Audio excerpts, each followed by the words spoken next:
Hi everyone! Before the start of this video, I have a special announcement to make. I have partnered with Australia's online VtES card store to do a giveaway. Australia's online VtES card store is your one-stop shop to all your VtES needs. That's bit.ly/AU online VtES. Stay tuned for later in the videos where I share the details for this giveaway. And now, to the video. Welcome back to my VtES podcast. So today we are once again looking at the budget upgrade for the latest VtES 5th edition Precon decks. So if you haven't already had a chance to do so, do go ahead and take a look at the first look or preview videos for all of these 4 new 5th edition Precon decks, and also check out the other videos for deck ideas on budget upgrades around the other 3 decks that were released in this current release. So as usual for this series, we have once again the amazing Steve Harris. Woo! Thank you, Dan. Thanks, mate. Today we'll be looking at upgrading the Ministry deck. Nice. So just a reminder, if you've already forgotten or you're new to the series, this is a budget upgrade, so we'll be kind of looking at what we can do to upgrade the Ministry Precon deck with just $25. So before we go into the upgrade itself, what do you think, Steve, about the deck as is out of the box? It's fine. It's good. It's I mean, we held a pre-release event here, or release event, I guess it was after the fact, here in Brisbane. 13 people showed up just after the decks came out, and sorted it out so that we had one of each deck on each table, with an extra one on one of them. But yeah, so first round, the Ministry deck won all 3 tables. Ooh. The second, 2 of them were sweeps, I believe. Yes, and the third one, the 5-player table, the Ministry deck got 4 VP. Yeah, 4, and the other one guy got 1, I think. And then second round, well, everyone spread them around, so there was still only one of each deck per table, and everyone on the table attacked the Ministry deck because it's the stealth bleed deck of the table of this grouping, and yet still 2 of them won their tables, and another one got a VP. So yeah, it's pretty impressive. Out of the box compared to the others, this round's just fine. I think it's got to do with, as well as the new cards, it's probably got to do with it being a stealth bleed deck, which tend to be easier to pilot, especially since everyone's just cracked open the deck and haven't really had a chance to play a few games with it, considering it's a release tournament. Yeah, exactly. And stealth bleed is one of the easier archetypes to get VPs with. Yeah, for sure. It's also the easiest one to hate on, but yeah, if you're gonna play that, you just gotta accept people might target you. For sure. Alright, so before we get into the actual upgrade, as usual, let me just quickly go through the breakdown of the existing Precon. So the Ministry, the VtES 5th edition, this feels very weird, but I think officially it's called the Ministry, so I'm just gonna call it the Ministry deck, even if it sounds weird. So yeah, the 5th edition, the Ministry Precon deck, it's got 12 crypt cards as usual. So 12 of them are unique, so there are no repeats in the Precon. 12 Anarch Vampires, 2 unique titled Vampires for a total of 2 titled Vampires. Lowest capacity is 3, highest capacity is 8, average capacity of 5.7, low on the high side. On the deck, on the library side of things, it's got 77 library cards, 9 master cards, 17 action cards, 3 equipments, 26 action modifiers, 4 combos, 9 combat cards, and 9 reactions. Just a quick shout out, all prices that you are about to see for the cards are based on the singles prices from Australia's online VtES card store. So if you want to build this budget upgrade, yeah, just head over and grab everything you need from there. So without much further ado, Steve, you want to take us through what's been changed in this budget upgrade? All right. Well, in terms of the Crypt, to start with, they added 3 copies of Nonu discs. So I actually, because we at that pre-release event I talked about, the release event, we handed them out randomly. I ended up with one of the Ministry decks, and I was lucky enough to draw this guy in my Crypt, my uncontrolled region both rounds. I think he's fantastic out of the vamps in the deck. He's basically a built-in hunting ground. He's got +1 bleed and all the disciplines, so that's superior. Then, in terms of the library, I would add, as we said for budget, an Anarch Troublemaker. This is the more expensive of the additions. A Deal with the Devil. It's like it's a cheap man's Dreams of the Sphinx, in my opinion, and it's not a terrible card to add to a stealth bleed deck. I'll explain that later. I'd add 2 Villains and another copy of Wider View, just to help make sure you get to Nonu Dis. 3 copies of Platinum Protocol. This card is just too good. Double down on the Heart of Nisketus, however you want to say it. Heart of Cheating. Yeah, that's what we call it too. The Heart of Cheating phase. 1 copy of Sartet Tala, the best mummy ever for this clan. Definitely filled with Ministry and before them the Setites, and played with plenty of their decks over the years. And there's a few of the mummies I like. A lot of them are overcosted. This guy's fantastic. Very versatile. Add 2 copies of Elder Impersonation, essentially to replace some Faceless Knights. It's similar to, but I think just a slight bit better. And 2 Monkey Wrenches, because why not? If you're just going to keep bleeding, put in some more bleed.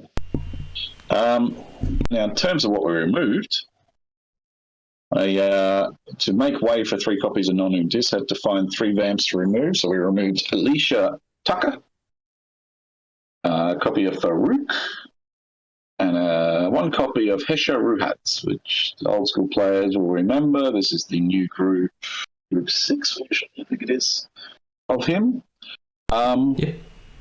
He's fine as a vamp, just not for what I was trying to do. And you could always build a deck around him. It could be okay if you focused on that special card text of his.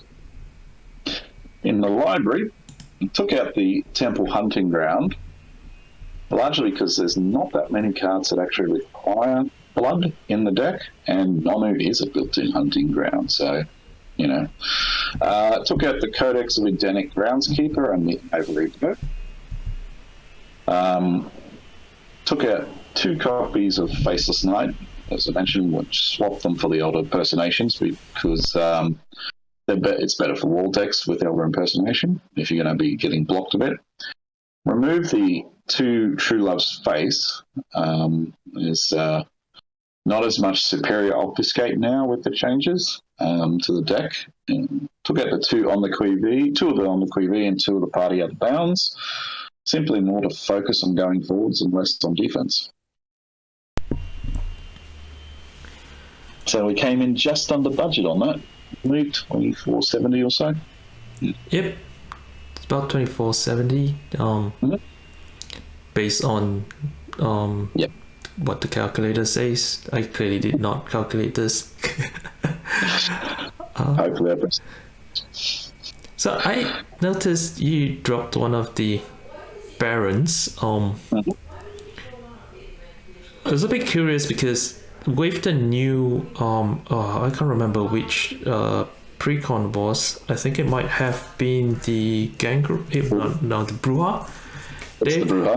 They've got a new card called Bait and Switch, which is essentially a bleed bounce or flick that requires barons, right? So was there any consideration around keeping barons just for flick, or doesn't you feel that it doesn't really matter? There was that thought briefly, but because I was focusing on Onudis, who doesn't have a title, in order to make it consider bait and switch, I would have had to, the average crypt size would increase, focusing on them and Nonu, and then also you're going more toolboxy, I guess. I was already removing reactions from it, so we'd have to put in other reactions as to use the bait and switch, potentially, not necessarily. So, but yeah, just and I just want to focus forwards. I mean, it was already quite focused forwards. Why not make it more so and just charge? Fair enough. And this is also the first upgrade, or the first deck build that we've gone through so far. That's I guess it's sort of like a superstar deck, so it's got a significant number of duplicates of a single vamp, in this case Nonu this. So what do you reckon in this case? What sort of risk or reward do you see from running a deck that's like this? Superstar deck, essentially. This is basically the deck style I run. I rarely don't, even when I'm trying to have a range of options.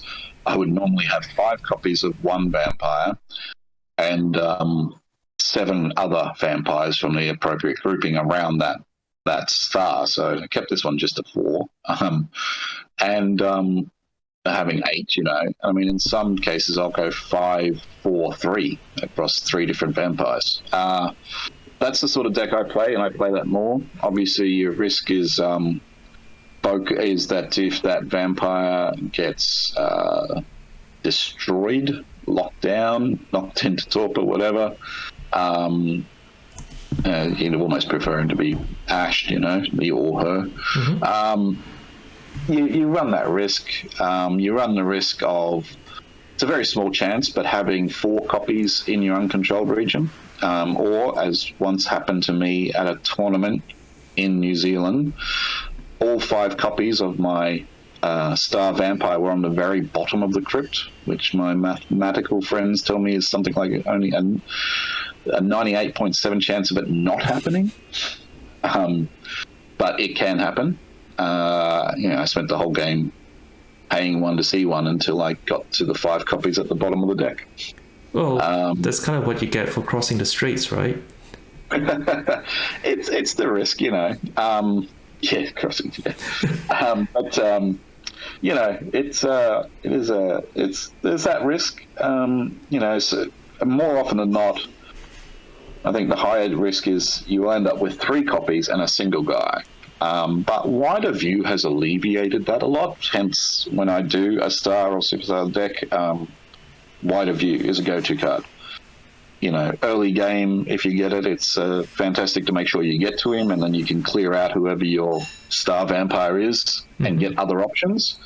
Late game, it's a pool, for a trifle as well. So, not terrible either way.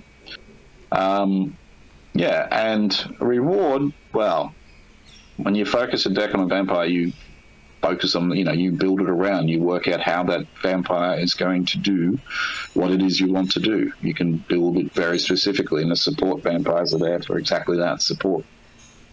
Yeah, so you basically put yourself in a situation where you're unlikely to draw dead cards because a particular vampire can't play it because it's missing disciplines, or if the disciplines are inferior, but you actually want the card to be played as superior. Yeah. So yeah. I mean, and part of the risk is if that vampire does go down and it's late game and you've only got a couple of the other support vampires around, some of them may be able to play some of the cards at inferior, as you say, but it still might be enough to carry the game through for you. But yeah. It's generally the way I prefer to build my decks, and that way you have a plan rather than just, we'll see what happens. Fair enough. What's the strategy then you would go for this deck? Well,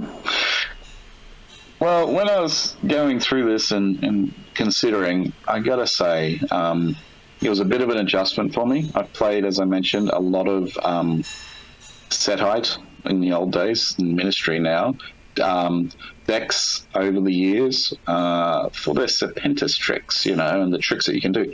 And I kept thinking, because I was in the mind space of a Ministry / Setite deck, I kept thinking of Serpentis cards, and then I'd look up the card for exact wording. Oh no, that's Serpentis. I can use it because there is 0 Serpentis in this deck.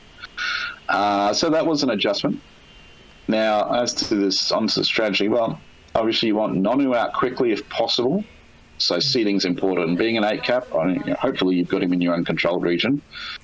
If you're lucky enough to be sitting in 4th or 5th position, you can have him out second round, so third turn you can be using Superior Presence or Enchant Kindred at Superior, just to help, in the same way that Govern the underline decks want to get out their big guy and do Govern along the line at Superior, just to help cycle out some people. But that said, bringing out one of the smaller vampires early for a quick cheeky bleed isn't terrible, because even the little guys can do some pretty nasty damage. And these new Anarch cards, some of these new cards like Platinum Protocol, you only need inferior.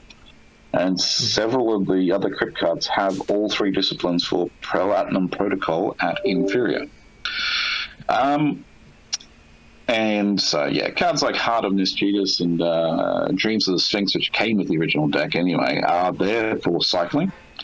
I was at one point, or when I was looking at your deck upgrade deck list, I was like, Steve didn't include Dreams of the Sphinx this time around. And then I looked at the list again, I was like, oh wait, the deck came with Dreams of the Sphinx. That was sort of on the comments on the day of the release event. Of all the decks that could have benefited from Dreams of the Sphinx, this was the one deck that actually didn't need it. It was already cycling just fine. And then you have Heart of Cheating on top of that. I'm pretty sure I don't build a tournament deck that doesn't have Heart of Cheating these days for the last 10 years. So that said, these days, with the accessibility of Dreams of the Sphinx, I probably don't go in without 2 or 3 Dreams of the Sphinx in every tournament deck as well. Both cards are just too good, and they are generic. So, yeah. So most of the cards in the deck don't cost blood. So the Verlaines are in there. And Blood Dolls find the use for the bloating. As I said, you shouldn't need the Hunting Ground. It's just Stealth Bleed Madness. Just go hard. Bleed for 3 or more than 3, and just don't care if someone Archons you, because honestly, if someone Archons one of your vampires, other than maybe Nonu, if they're still spending 3 pool, and they can't Archon the next one, you can only play 1 Master out of turn in between, so, let them, they're still paying 3, and you only lose a smallish vamp.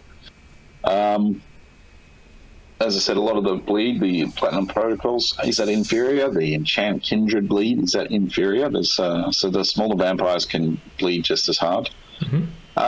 There's less reaction, so it's more focused just on bleeding and bloating. The bloating is how you'll survive your predator, and because you're going hard and fast, you should stay ahead of your predator, unless they have a similar deck. Then you just go harder and faster, right?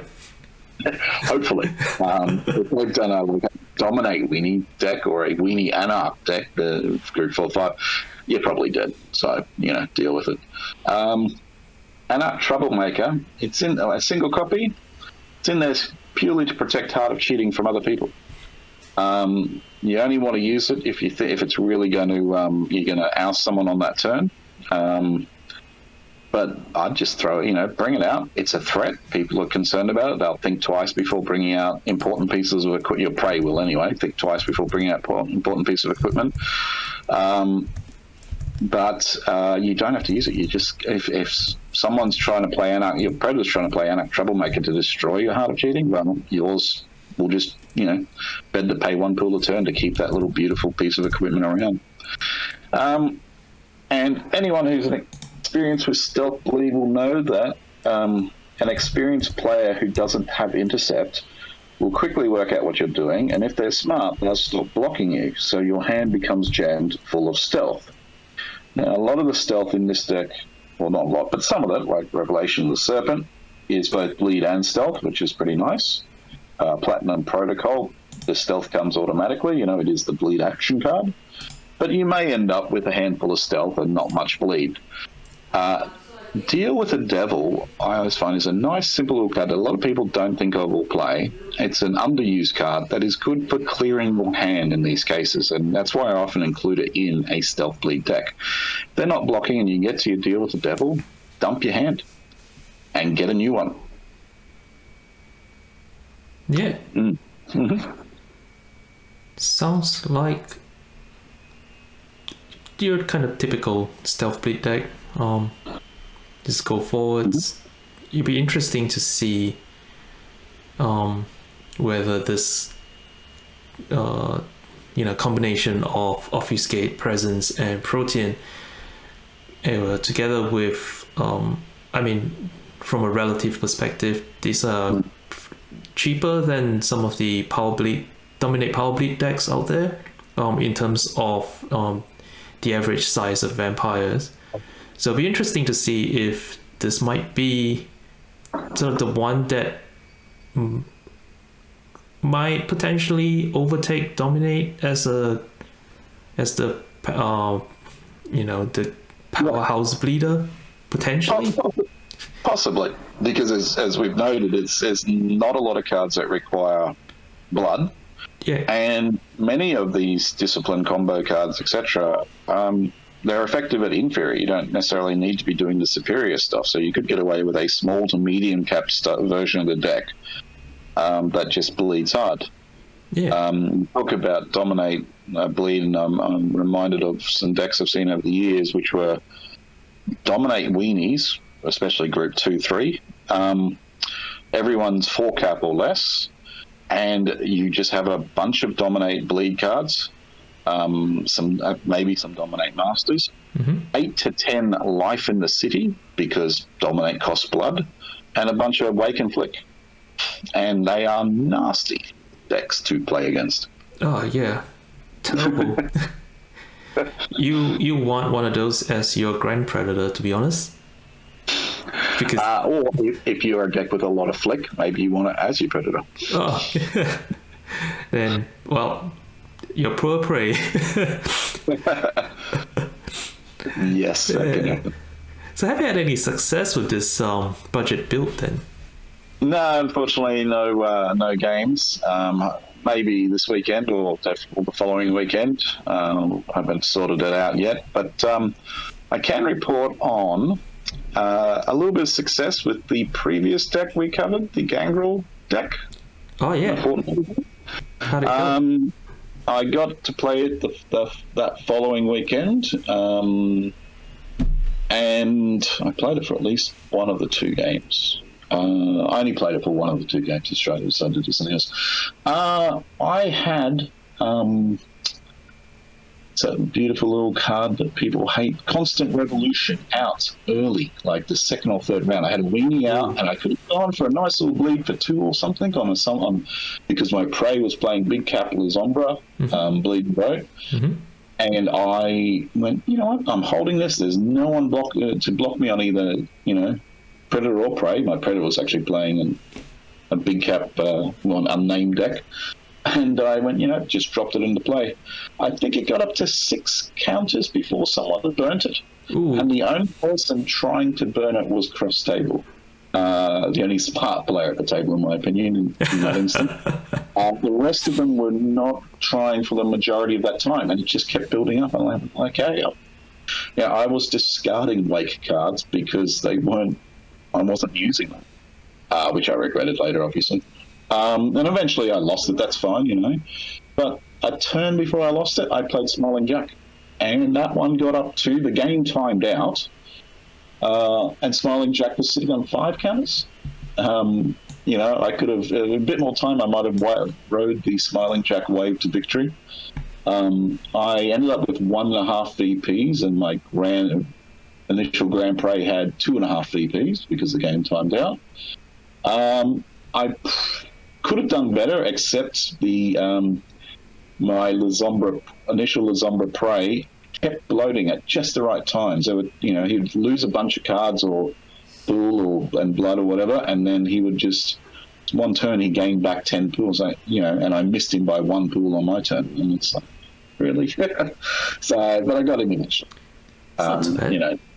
When all your vampires are lacking blood, and there's 5 counters or 6 counters on Constant Revolution, and Jacks just hit the table. Yeah, eventually they run it. They can't deal with it.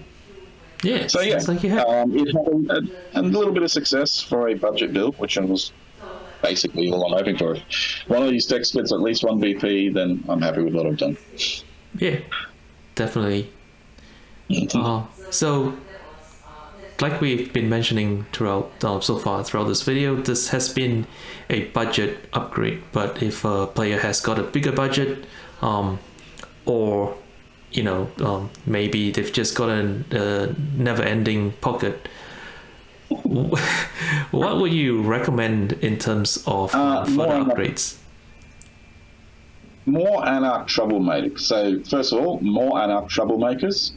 3 preferably. If I'm running an Anarch Troublemaker style of deck, it's 3 minimum. What I mean by an Anarch Troublemaker style of deck,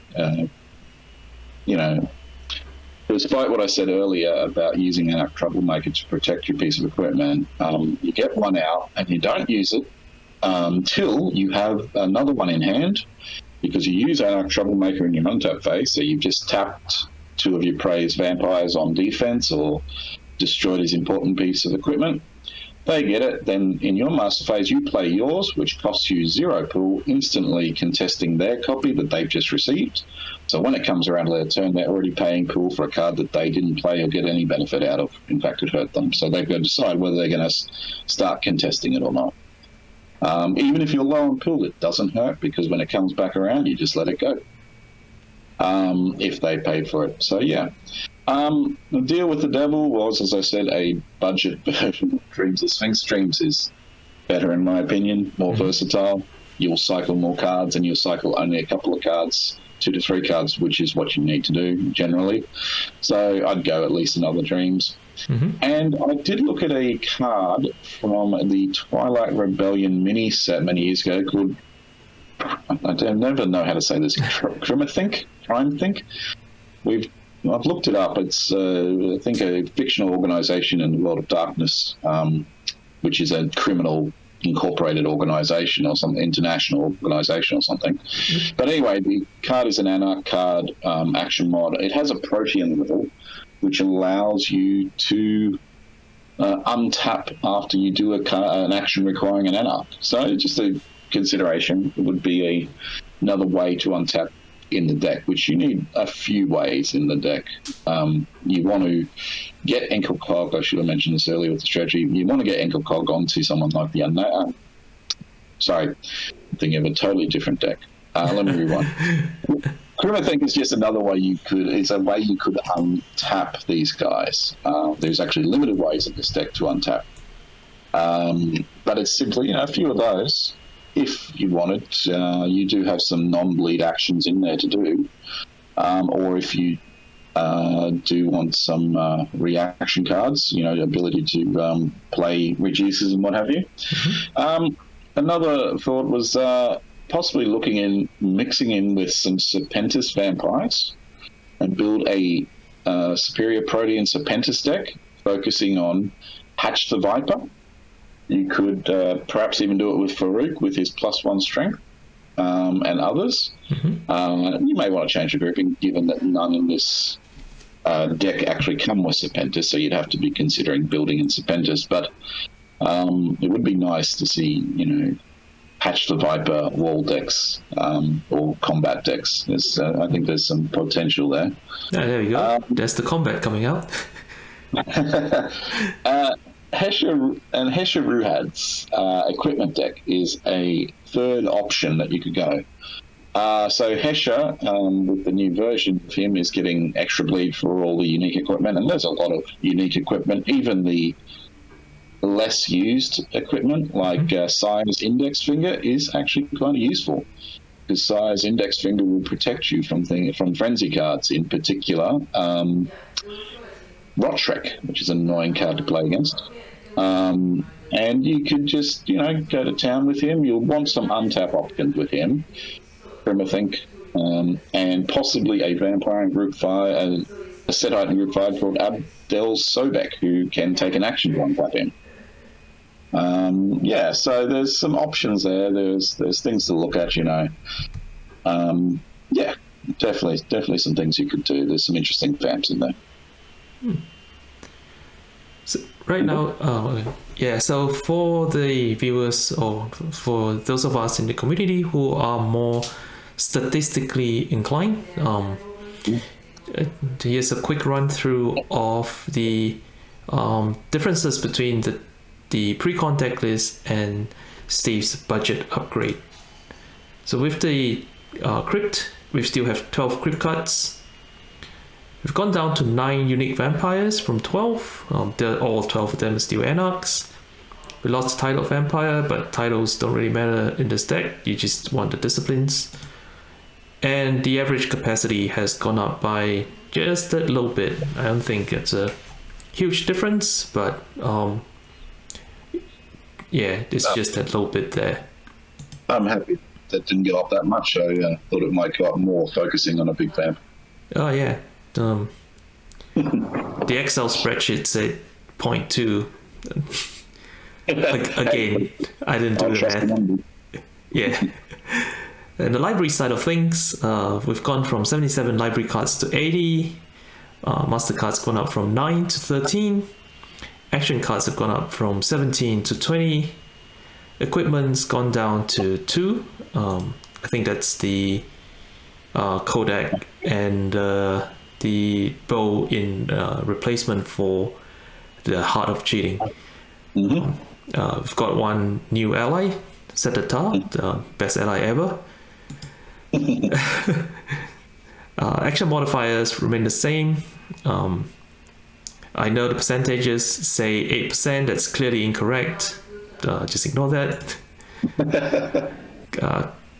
Combo cards, combination cards have remained at 4, and combat cards have remained at 9. So the not significant changes, but with the increase in masters and actions, this clearly points towards more forward-facing deck. Oh, I missed out reactions. Reactions have gone down from 9 to 5. So definitely a lot more forward-facing. The increase in mastercards, I made sure to try and keep a few of them to the lane, so it wouldn't have too much of an impact. Yeah, one of the biggest problems with stealth bleeds and it's basically any card that any deck that cycles cards pretty quickly or pretty efficiently is, do you run the risk of running into a handful of masters during your action phase, your minion phase, and you just get, because these aren't these aren't your Teal Bells or your beasts or your Enkidu's who are running around with plus strengths or potential aggravated hands damage. You don't really want to run forward with just a bleed of 1 if there is a very good chance you get blocked. And Absolutely. So yeah, trifles definitely help you to get rid of them in the get rid of more master cards during the master phase. Mm-hmm. Yeah, well, so it looks like we've come to the end of this video and indeed the end of the budget upgrade series. Thank you once again, Steve, for being our wonderful guest throughout all these 4 videos. And hopefully you have had a good time coming on the, I want to say show, but I'm not really a show. I just see it as two people talking shit. Yeah, coming on the channel. And apparently some other people listen. So, okay, cool. Yeah, no, thank you for inviting me along. It's better than what I thought. I've never done any kind of podcast. You know, we're too old school. So, yeah, it's good times. Thank you for inviting me. It's been a blast. Yeah, anytime. Fantastic. Well, you video viewers at home, we hope you found this helpful. As usual, I will put the full deck list of today's budget upgrade in the description. And if you think we've missed anything, or if there's something else you'd like to see, let us know in the comments or reach out to me on Twitter at SwakuOZ. Until next time, see ya. Thanks, mate. See you later. Thank you for staying to this point of the video.